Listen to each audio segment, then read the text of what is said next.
गुरुर्ब्रह्मा गुरुर्विष्णु गुरुर्देवो महेश्वरा गुरुर्साक्षात् परब्रह्मं तस्मै श्री गुरुवे नमः। बोले सदगुरुदेव भगवान की जय। बाल कृष्णलाल की जय। सर्वप्रथम गुरुदेव भगवान के श्री चरणों में सत सत कोटि प्रणाम करते हुए आप सभी माताओं को, बहनों को, भाई बुजुर्गों के लिए चंद्र षष्ठी की बहुत बहुत हार्दिक शुभकामनाएं। जैसा कि बंधु आप लोग जानते हैं, आज चंद्र षष्ठी का महान पर्व है और हमारी बहुत सारी माताएं बहनें इस व्रत को हर्षोल्लास से लेती है। शास्त्र कहते हैं कि इस व्रत को क्यों करना चाहिए, इसके करने का क्या कारण है। ये सारा कारण मैंने पिछली वीडियो में विस्तार से बताया है और आप सभी माता बहनों ने उस वीडियो में श्रवण भी किया है। आज मैं इस व्रत की आप सभी माता बहन भाई बुजुर्गों के लिए, जितने भी दर्शक देख रहे हैं उन सब के लिए चंदन षष्ठी के महान पर्व की पवित्र पावनी कथा सुनाने जा रहा हूं और आप सभी लोग बड़े भाव और श्रद्धा से इस कथा को श्रवण करें। यह चंद्र षष्ठी व्रत की जो कथा है वो हमारे भविष्य पुराण अंतर्गत आती है। भविष्य पुराण में बड़ा ही सुंदर उल्लेख इस चंद्र षष्ठी व्रत कथा का है और इस व्रत को वो सब माताएं बहनें लेती है जो रजो धर्म से निवृत्त हो चुकी हैं और रजो धर्म के बीच अशुद्धि अवस्था के बीच में जिन माता बहनों ने रसोई घर में अन्न का, जल का स्पर्श किया अथवा किसी संत ब्राह्मण को उस अशुद्धि अवस्था के बीच में यदि भोजन इत्यादि करवाया है तो शास्त्रों में इसका बहुत बड़ा दोष बताया गया है। मैंने जैसे पहले भी आप लोगों को बताया है कि जो रजो धर्म है एक प्रकार की ब्रह्म हत्या है और महीने के महीने हर माता बहन को आती है। शास्त्रों में ये लिखा है कि जब रजो धर्म आता है तो प्रथमे अन्हि चंडाली, द्वितीय ब्रह्मघातिनी, तृतीय रजकी प्रोक्ता, शुद्धाख्या चतुर्थे अन्हि। शास्त्रों में बताया गया है कि विशेष रूप से 4 दिन जो हैं माता बहनों के लिए वो विशेष रूप से त्याग कर दिए गए हैं। बहुत सारे लोग आज कहते हैं महाराज माता बहन अशुद्ध नहीं हो सकती। हम ये नहीं कहते कि माता बहनें अशुद्ध है, लेकिन हमारे ऋषियों ने, महात्माओं ने, संतों ने, शास्त्रों में इसकी जो महिमा गाई गई है वो माता बहनों के लिए। देखिए हमारी माता बहनें दिन रात सारा कार्य करती है, घर का काम करती है। सुबह 4 बजे से उठ करके रात्रि को जब तक पूरा परिवार भोजन न कर ले, बर्तनों को मांजने तक का 1 भी मिनट का माता बहन के लिए आराम नहीं होता है। और धन्य है हमारे वो संत महात्मा ऋषि जिन्होंने माता बहनों के लिए विशेष रूप से कम महीने भर में ये 4 दिन इसलिए रखे हैं। बोले महाराज 4 दिनों तक माता बहन कम से कम रसोई घर से विश्राम करके इनको कम से कम छुट्टी तो मिल जाए और अपना आराम करे और उस अवस्था के बीच में जो है फिर किसी भी तरह का रसोई इत्यादि के बीच में न जाएं। और ये पवित्र पावनी कथा जो है अब आप लोग इस कथा को श्रवण करें। मैं बड़े भाव और श्रद्धा से आप लोगों को इस कथा को सुनाने जा रहा हूँ। कथा आती है महाभारत में भी, इस कथा का उल्लेख आता है और भविष्य पुराण में भी ये कथा आती है। जब महाभारत का महान संग्राम हो चुका और भीष्म पितामह सरसैया के ऊपर पड़े हुए हैं, उस समय के बीच में युधिष्ठिर महाराज जाते हैं। धर्मराज युधिष्ठिर भीष्म पितामह के चरणों में जाकर के हाथ जोड़ के प्रार्थना करते हैं और कहते हैं, पितामह आप बहुत बड़े विद्वान हो, महाराज मैं आपसे जानना चाहता हूँ, हमारी माताएं बहनें जिनको देवियों का रूप माना जाता है, अपने परिवार का पालन पोषण करते हुए दिन रात वो हर कार्य करती है, अनायास कई बार उनसे पाप हो जाता है, जो करना भी नहीं चाहिए वो काम भी हो जाता है। परिवार को पालने पोषने के लिए वो रजो धर्म के समय में भी महाराज रसोई घर में ना चाहते हुए भी कोई व्यवस्था जब बन नहीं पाती है तो उस समय के बीच में अन्न जल को भी ग्रहण कर लेती है, दूसरों को भी कई बारी में करवाना पड़ता है। और माता बहनों को हमने सुना है कि महाराज इस अवस्था के बीच में अन्न जल नहीं किसी को करवाना चाहिए और यदि करवाते हैं तो महान पाप लगता है। तो पितामह, मैं जानना चाहता हूँ कि उन माता बहनों को इतने बड़े पाप का प्रायश्चित कैसे हो, कोई ऐसा व्रत नियम हो तो कृपा करके आप बताने की कृपा करें। तब भीष्म पितामह धर्मराज युधिष्ठिर से कहने लगे, कहा धर्मराज, आपने बहुत उत्तम प्रश्न मेरे से किया है।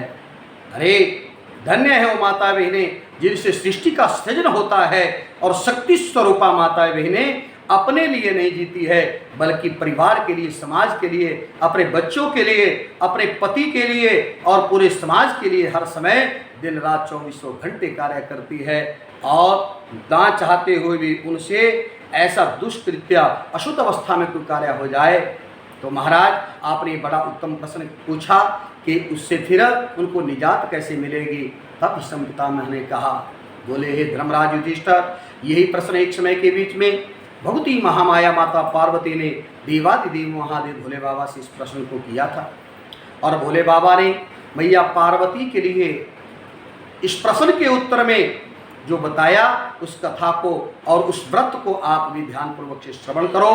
तो उस समय शंकर भगवान बंधुओं इस पवित्र पावनी कथा को और इस व्रत को स्वयं में देवादिदेव महादेव भोले बाबा जो है माता पार्वती के लिए सुनाते हैं और कहते हैं, देवी इस रजो धर्म के बीच में यदि किसी मेरी माता बहन से किसी भी प्रकार की कोई अशुद्धि, कोई गलती अनायास में हो गई हो तो उसका प्रायश्चित करने के लिए बोले हर माता बहन के लिए जब वो रजो धर्म से निवृत्त हो जाए तो उनके लिए भाद्रपद कृष्ण पक्ष की षष्ठी तिथि को व्रत करना चाहिए। और माता बहनों के लिए ये व्रत मात्र प्रायश्चित के लिए ही नहीं है, लेकिन जो भी माता बहन इस व्रत को लेती है, इस व्रत के करने से बोले उनके लिए धर्म, अर्थ, काम और मोक्ष की प्राप्ति होती है। चारों पदार्थ उनके लिए मिलते हैं और वो नरक जैसी यातना से भी बच पाती है। इसलिए इस व्रत को बड़े भाव और श्रद्धा से करना चाहिए। भगवती महामाया माता पार्वती ने हाथ जोड़ करके कहा, भोलेनाथ आपने ये चंद्र षष्ठी का व्रत तो बता दिया कि भाद्रपद कृष्ण पक्ष की षष्ठी को करना चाहिए, लेकिन महाराज आप हमें बताएं कि इस व्रत को आज से पहले भी क्या किसी ने किया है? जब ये प्रश्न भगवती महामाया माता पार्वती ने शंकर भगवान से किया तो देवादिदेव महादेव भोले बाबा कहने लगे, देवी हाँ इस व्रत को आज से पहले किया है। बोले किसने महाराज? तब परम पावन कथा देवादिदेव महादेव भोले बाबा माता पार्वती को सुनाने लगे और कहने लगे, बोले देवी चित्रकूट पर्वत के ऊपर एक श्रीधर नाम का ब्राह्मण रहता था और उनकी पत्नी भी धर्मपरायण थी। दोनों पति पत्नी भगवान का भजन करते थे और नित्य प्रति जो है महाराज हर रोज संध्या वंदन करते थे। ब्राह्मण बहुत बड़ा विद्वान है, 4 वेद 6 शास्त्र 18 पुराणों का निष्णांत ज्ञाता है और सब कुछ ज्ञान होने के बावजूद जो है स्वयं ये नहीं कि ब्राह्मण दूसरों को ही उपदेश देता है। शास्त्री कहते हैं कि हम आप लोगों के लिए क्या करना चाहिए? बोले जो ज्ञान हमें स्वयं है उस ज्ञान को दूसरों को भी सुनाना चाहिए और सुना करके स्वयं भी उस ज्ञान के ऊपर हम आप लोगों को अमल करना चाहिए। और ब्राह्मण देवता जानते हैं परम पवित्र आश्विन का महीना आया और जिस आश्विन कृष्ण पक्ष में श्राद्ध पक्ष आता है, आज ब्राह्मण देवता के पूज्य श्री पिताजी की महाराज श्राद्ध की तिथि आई और ये शास्त्र कहते हैं कि प्रत्येक पुत्र को अपने माता पिता का श्राद्ध करना चाहिए। पुत्र का धर्म बताया गया है, पुत्र का कर्म शास्त्रों में बताया गया है।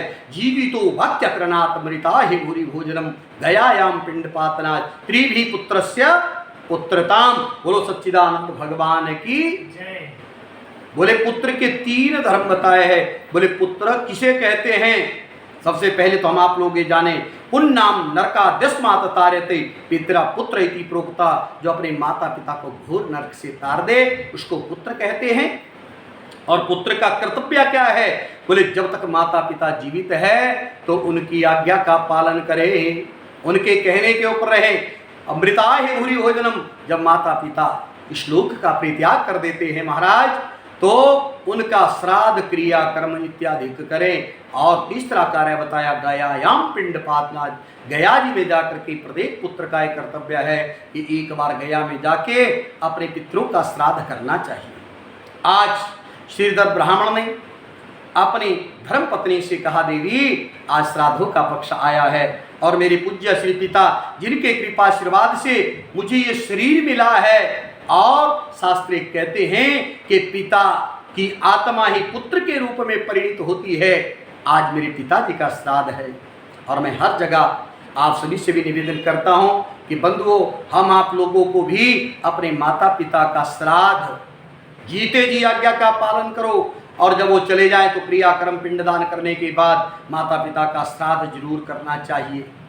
आज लोग इस श्राद्ध के ऊपर भी तरह तरह की विभ्रांतियां लोगों में फैला रहे हैं, और यदि साल भर में हम अपने पितरों को भी एक बार याद ना कर पाए तो धिक्कार है हमारा मानव योनि में जन्म लेना। इसलिए ब्राह्मण देवता ने कहा, बोले देवी आज मेरे पिताजी का श्राद्ध है, आप नहा धो करके शुद्ध अवस्था में चौका चूल्हा करके आज श्राद्ध के लिए भोजन का निर्माण करो, और श्राद्ध कर्म के लिए मैं सुयोग्य ब्राह्मणों को आमंत्रित करता हूँ। ब्राह्मण देवता ने बहुत सारे ब्राह्मणों को पिता के श्राद्ध पर अपने घर का न्योता दिया, उनको अपने घर में श्राद्ध के लिए बुलाया, और उनकी धर्मपरायणा पत्नी जो है वो नहा धो करके चौका चूल्हा करके रसोई घर में श्राद्ध के निमित्त जो है वो भोजन बनाने लगी। उन्होंने अनेक प्रकार के व्यंजनों को बनाया, और व्यंजनों को बना करके भोजन तैयार हो गया, रसोई तैयार हो गई। और देखो सज्जनों, श्राद्ध कैसे किसे कहते हैं? श्रद्धांदियते इति श्राद्ध, श्रद्धा पूर्वक से जो हम आप लोग देते हैं वो श्राद्ध होता है। श्रद्धा हमारे मन में होनी चाहिए। दोनों पति पत्नी ने बड़ी श्रद्धा से आज हर्षोल्लास से श्राद्ध के लिए ब्राह्मणों को भी बुलाया, और देवी ने आज सुयोग्य रसोई भी बना दी, और ब्राह्मणों आ गए। ब्राह्मण जब पहुंच गए तो आकर के श्रीधर ब्राह्मण ने ब्राह्मणों के चरणों को धुलाया, और जब चरणों को धुलाया तो उनको भोजन के लिए प्रसाद के लिए बुलाया। और जब ब्राह्मणों ने पंक्ति लगाई तो उसी समय के बीच में मालूम क्या हुआ, वो ब्राह्मणी बेचारी अकस्मात जो है उसके लिए ऋतु धर्म हो गया, वो रजस्वला हो गई, और जब रजस्वला हो गई तो विचार किया, अरे अब लज्जावश उस देवी ने, यदि मैं ब्राह्मण देवता को बताते हूँ सारा भोजन भी नष्ट हो जाएगा। संकोच किया उन ब्राह्मणों से, और बेचारी उस मेरी मैया ने आज उस रजो धर्म को छुपा करके किसी को बताया नहीं महाराज, और ना बताने के ऊपर जो है वो भोजन जो बनाया था उस अशुद्ध अवस्था के बीच में ना चाहते हुए भी ब्राह्मणों को उस भोजन को करवा दिया। बोलो सच्चिदानंद भगवान की। ब्राह्मणों ने भोजन पाया, ब्राह्मण देवता ने दान दक्षिणा किया, श्राद्ध संपूर्ण हो गया। कथा तो बहुत विस्तृत है, समय का थोड़ा अभाव है, हम यदि ज़्यादा बोलेंगे तो YouTube पे हमारी ये कथा जाने वाली है, तो वहाँ पर फिर बहुत लंबी कथा बन जाएगी, इसलिए थोड़ा संक्षेप कर रहा हूँ। समय आया आने के ऊपर उस ब्राह्मणी का प्राणांत हो गया, क्योंकि शास्त्र कहते हैं आए हैं वो जाएंगे राजा रंग फकीर, कोई सिंहासन चल चढ़ा कोई बंधा जंजीर। सदग्रंथ यही कहते हैं कि भैया इस मृत्यु लोक में जिसका जन्म हुआ है उसको जाना पड़ेगा, यहाँ अटल ना कोई रहा है ना कोई रहेगा। और महाराज हमारे साथ क्या जाता है, ध्यान रखना, हम आप लोगों के साथ हमारा किया हुआ कर्म जाता है, चाहे पुण्य कर्म हो चाहे पाप कर्म हो, अवश्यमेव भोक्तव्यं कृत्वा कर्मं शुभाशुभम ना अभुक्तं क्षीयते कर्मं कल्प कोटि सतेरपि। शास्त्र कहते हैं करोड़ों कल्प भी बीत जाए, जो कर्मों का फल, जो कर्म हम आप लोगों ने किए हैं महाराज, उसका फल भोगना ही पड़ेगा। बोलो सच्चिदानंद भगवान की। उस ब्राह्मणी का जब प्राणांत हो गया, और प्राणांत होने के बाद नरक की यातनाएं उस देवी को भोगनी पड़ी, और नरक भोग करके दूसरा जन्म उस देवी का जो है एक चांडाल योनि के बीच में हो गया। चांडाल योनि में जब वो देवी गई तो जाकर के उसका जन्म उसी गांव में हुआ जहां पर वो उसका पिछला जन्म था। और चांडाल योनि में आने के ऊपर भी वर्णन आता है, बोले उस देवी को अपना पूर्व जन्म संपूर्ण याद है। और मैं अक्सर कथाओं में भी कहता हूँ कि देखो ज़्यादा हम आप लोगों को मोह परिवार से नहीं करना चाहिए, क्योंकि बारंबार ज़्यादा मोह करेंगे तो बार बार उसी घर में हम आप लोगों को आना पड़ेगा। मनुष्य योनि में नहीं आए तो कर्मानुसार जो भी कोई और योनि मिलेगी उसमें भी हमको जाना पड़ेगा। उस चांडाली के लिए, उस ब्राह्मणी के लिए जो चांडाली आज बनी है, बोले उसको महाराज अपना पूर्व जन्म याद है और अपना पुराने घर की याद आई, और उसका पुत्र जो आज जवान हो चुका है, जो वेद पाठी है, पिता के पद चिन्हों पर चला है और धर्म का निर्वहन करने वाला, उसका पुत्र भी प्रकांड विद्वान हो गया। पूर्व जन्म की याद के अनुसार पुत्र तो माँ को बहुत प्यारा होता है, जान से प्यारा होता है। आज वो चांडाली अपने पुत्र को देखने के लिए गई, लेकिन पुत्र अब उस चांडाली को पहचान नहीं पाया कि ये मेरी माँ है। चांडाली ने अपने पुत्र को पहचान लिया। अब वो संध्या वंदन यज्ञ अनुष्ठान कर रहा था। यज्ञ करते करते जब वो चांडाली उस ब्राह्मण पुत्र के सामने गई तो आज वो ब्राह्मण पुत्र जो है उस चांडाली के लिए प्रताड़ित करने लगा और कहने लगा, अरे वो चांडाली चले जाओ तुम यहाँ से भाग करके। क्यों? क्योंकि चांडाल का स्पर्श और दर्शन करने से हमारे पुण्य क्षीण हो जाते हैं। अरे मैं यहाँ यज्ञ अनुष्ठान कर रहा हूँ और आपने मेरे सारे यज्ञ को नष्ट कर दिया। आज वो चांडाल योनि में गई ब्राह्मणी, वहाँ से वापिस आ गई, आंखों में आंसू आ गए, पश्चाताप करने लगी, आज मेरे ही पुत्र ने मुझे दुत्कार दिया। लेकिन अब घर जैसे वापिस आई तो अब चांडाल योनि में पड़ी पड़ी परमपिता परमात्मा मेरे भगवान को याद करती है। ऐ प्रभु, मैंने जीवन भर में कभी कोई पाप नहीं किया था, अनायास छोटी सी गलती हो गई और आज मैं उसी पुत्र के द्वारा प्रताड़ित हो गई। भगवान ने उस मैया की करुण क्रंदन को सुना। रात्रि को उस ब्राह्मणी का पुत्र जो है, जिसने अपनी मैया को चांडाली को दुत्कारा है, आज रात को जैसे सोया तो महाराज वही माँ उसको अपनी स्वप्न में आ गई। बोलो सच्चिदानंद भगवान की जय। जैसे मैया स्वप्न में आई तो स्वप्न में आकर के कहने लगी, बेटा तुम सोए हो या जागते हो? वो कहने लगा, मैया मैं तो जागता हूँ, लगा उसी की मैं जागृत अवस्था में हूँ। माँ तुम? कहा, बेटा आज तूने मेरे साथ अच्छा नहीं किया। बोले, मैया मैंने क्या किया? अरे आपने मुझे दुत्कार डाला कि तेरे स्पर्श करने से मेरा यज्ञ निष्फल हो गया। माँ मैंने तो आपको नहीं दुत्कारा। तब माँ ने कहा, बेटा मैं आज चांडाल योनि में पड़ी हुई हूँ, मेरी योनि जो है कर्म के अनुसार चंडाली हो गई। पुत्र कहने लगा, माँ मैं जानता हूँ, जब मैं आपका पुत्र था उस समय के बीच में आपने कोई भी बुरा कर्म नहीं किया। मेरी माँ दिन रात 24 घंटे आप भजन करती, सत्कर्म कमाते, आपने कोई बुरा कर्म नहीं किया और फिर भी आपको चांडाल की योनि प्राप्त हुई। ये योनि कैसे प्राप्त हुई? तब उस चांडाली ने कहा, बेटा मैंने कभी कोई बुरा कर्म नहीं किया, पर अनायास मेरे से एक छोटी सी गलती हो गई। बोले, क्या गलती हो गई? कहा, तुम्हारे पिताजी ने अपने पिता का श्राद्ध करना चाहा। वेद पाठी ब्राह्मणों को श्राद्ध के लिए आमंत्रित किया गया, उनके लिए भोजन की व्यवस्था सारी रसोई मैंने बनाई। अकस्मात बेटा जब भोजन परोसने का समय आया तो उस समय मैं रजस्वला धर्म को प्राप्त हो गई। बोलो गोविंद भगवान की जय। मैंने लज्जावश संकोचवश अब ये नहीं तुम्हारे पिता को बताया ना ब्राह्मणों को कि मैं रजस्वला हो गई। क्यों? क्योंकि रजस्वला के हाथ का अन्न जल स्पर्श करने योग्य नहीं रह जाता, पान करने योग्य नहीं रह जाता, वो अशुद्ध हो जाता है। और मैंने अशुद्ध अवस्था के बीच में ब्राह्मणों को भोजन करवा दिया और बेटा ये पाप मेरे से ना चाहते हुए भी हो गया और इसी पाप के कारण आज मैं चांडाल योनि में पड़ी हूँ। उस बेटे ने मैया से हाथ जोड़ के कहा, माँ आप इस चांडाल योनि से मुक्त कैसे होंगी?